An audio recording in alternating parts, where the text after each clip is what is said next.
Շնորհակալ եմ ազգային ժողովի մեծարգո փոխխոսնակ, հարգելի հայրենակիցներ։ Նախ ուզում եմ եւս մեկ անգամ տեղեկացնել, որ երեկվանից մենք այս դահլիճում կարևորագույն փաստաթուղթ ենք քննարկում 26 թվականի բյուջեի նախագիծը եւ պարոն Հովհաննիսյանը մանրամասն ներկայացրեց, ինչի համար ուզում եմ շնորհակալություն հայտնել եւ ուզում եմ առանձնահատուկ շնորհակալություն հայտնել Հայաստանի Հանրապետության վարչապետին, ով ապահովել է բոլոր պայմանները, որ մենք այսօր իրական եւ խաղաղ Հայաստանում քննարկենք այս կարևորագույն նախագիծը, կարևորագույն փաստաթուղթը։ Եվ ուզում եմ երեկվանից իմ գործընկերները խոսեցին, ես էլ ուզում եմ մի փոքրիկ անդրադարձ կատարել, երբեք չընտրված, բայց մեր երկրում նախագահ աշխատած երկու անձանց վերջին օրերին տված հարցազրույց ասեմ, չգիտեմ, մենախոսություն ասեմ, ինչ ասեմ, ասելիքը բնականաբար շատ չի, որովհետև այն մարդիկ ամենից լավն են բնութագրում իրենց էությունը, ավելի ամենից լավն են, բոլորիցս լավ են բնութագրում իրենց տեսակետները, իրենց իրականում մտածածը, քան կաներ մեզանից յուրաքանչյուրը, որովհետև երկար տարիներ աշխատած նախագահ աշխատած մարդը, նորից եմ կրկնում, այս ձևակերպումն եմ օգտագործում, որովհետև երբեք այդ մարդիկ ընտրված չեն եղել ժողովրդի կողմից, երբեք ժողովրդավար ընտրությունների միջոցով չեն ստանձնել եւ չեն եկել իշխանության։ Այդ մարդիկ խոսում են դպրոցաշինության մասին եւ դպրոցաշինությունը համեմատում են թալանի եւ կոռուպցիայի հետ։ Հարգելի հայրենակիցներ, բնականաբար ես առիթ ունեցել եմ անդրադառնալ այս թեմային եւ կարճ մեկնաբանություն ունեցել եմ, բայց եւս մեկ անգամ կուզենամ վերհիշենք բոլորս միասին եւ վերահաստատենք, որ Սերժ Սարգսյանը այն ինչ ասեց այդ եթերի ժամանակ բնավ նորություն չէր ոչ մեզ, ոչ Հայաստանի Հանրապետության քաղաքացիների համար, որովհետև մենք բոլորս ապրել ենք այս երկրում, բոլորս տեսել ենք, թե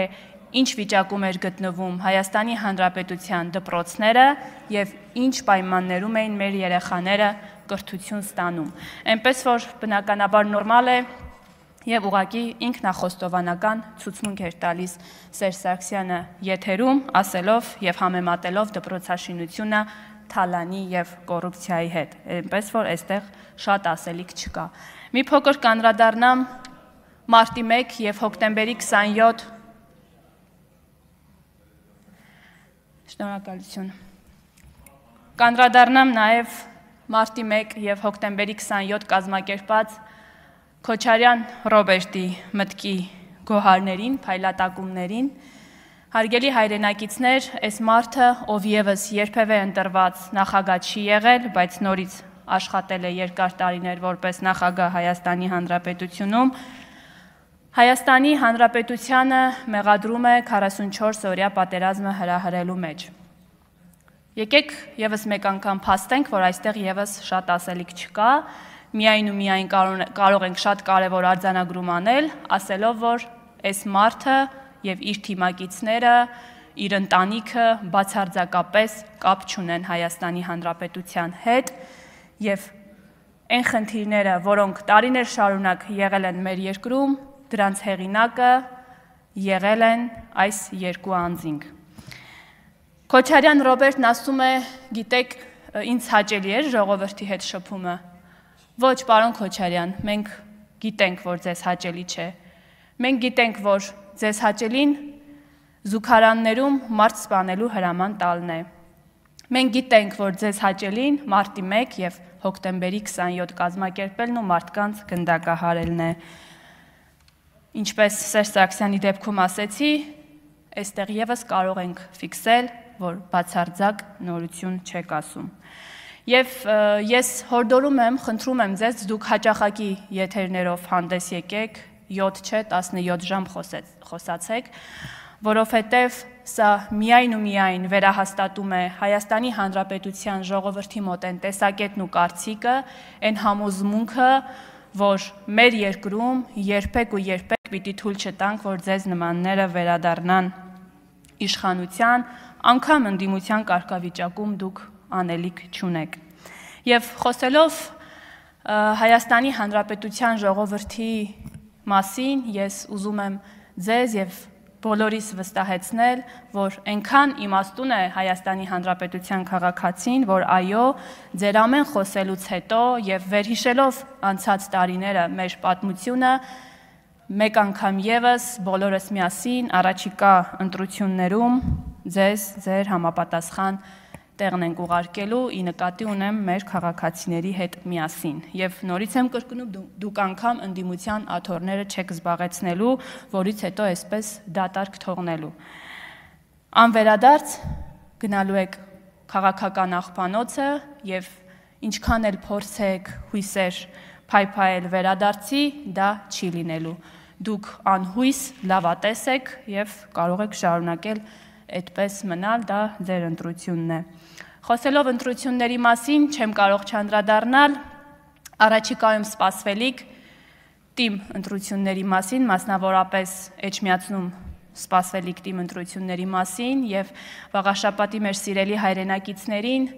ուզում եմ ասել եւ խնդրել հորդորել, որ վերջիններս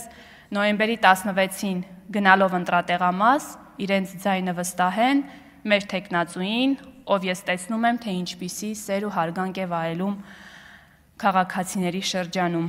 Խնդրելու եմ մեր ընտրողներին գնալ ընտրատեղամաս եւ թույլ չտալ, որպիսի Գյումրի 2 տեղի ունենա։ Իսկ թե ինչ տեղի ունեցավ Գյումրիում բոլորս գիտենք եւ նաեւ գիտենք, որ Քոչարյանասերժական բանդայի Բաղձալի երազանքը Գյումրի 2-րդ իրականացնելն է, որը մեր քաղաքացիները, այս դեպքում Էջմիածնի մեր սիրելի հայրենակիցները թույլ չեն տալու։ Հիշեցնեմ, որ մեր թեկնածուն քվեաթերթիկում համար 7-ն է եւ նորից եմ կրկնում ամենայն պատասխանատվությամբ, որ վայելում է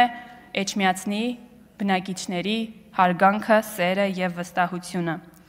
Հարգելի հայրենակիցներ, խոսելով Էջմիածնից չեմ կարող կարճ անդրադարձ չկատարել մեր սրբության սրբոց մայրաթորին եւ այս ամբիոնից եւս մեկ անգամ ուզում եմ տեղեկացնել մեր հայրենակիցներին, որ հոգեվոր նորոգման գործընթացը մենք սկսել ենք ինքներս մեզանից եւ ես վերջին շրջանում հատկապես ամեն կիրակի մասնակցելով պատարագների վստահորեն կարող եմ ասել, որ Հայաստանի Հանրապետության հոգեվոր արժեքներ կրող քաղաքացիները, իրական հոգեվոր արժեքներ կրող քաղաքացիները մեր կողքին են եւ մենք բոլորս միասին կարողանալու ենք շատ շուտով վեհարանը իրականում վերադարձնել վեհին։ Եվ նորից այս ամբիոնից ուզում եմ իմ աջակցությունը հայտնել այն բոլոր իրական հոգեվորականներին, ովքեր այս պահին հայտնվել են կտրիչի սև ցուցակում եւ ուզում եմ ասել Տեր Արամի գլխավորությամբ այդ մարդկանց զորակցություն եմ հայտնում եւ ուզում եմ ասել, որ իրենք ունեն իրական հոգեվոր քաղաքացիների աջակցությունը, բոլորս կանգնած ենք նրանց կողքին եւ մենք կարողանալու ենք նորից եմ կրկնում վեհարանը վերադարձնել վեհին։ Ինչքան էլ ընդդիմանան մեր ընդդիմադիրները կամ նույն կտրիճը իր բանդայով ամեն դեպքում դա մեզ մոտ ստացվելու է եւ այդ վստահությունը ինձ մոտ նորից եմ կրկնում առաջացել է այն պահից սկսած, երբ ես տեսել եմ, թե ինչպես է հայ ժողովուրդը, հայ ժողովրդի մեծամասնությունը այս պահանջով մասնակցում իրական հոգեվոր նորոգման այս գործընթացին։ Աջակցությունս եմ բոլոր հոգեվորականներին, ովքեր նորից եմ կրկնում կտրիչի սև ցուցակում են հայտնվել ու սա է հենց այն ցուցիչը, որ իրենք են իրական հոգեվորականները, ովքեր տեղ են ունենալու մեր սրբության սրբոց հայ առաքելական եկեղեցում։ Շնորհակալ եմ։ Չմոռանաք հավանել տեսանյութը եւ բաժանորդագրվել Civic AM-ի YouTube-յան էջին։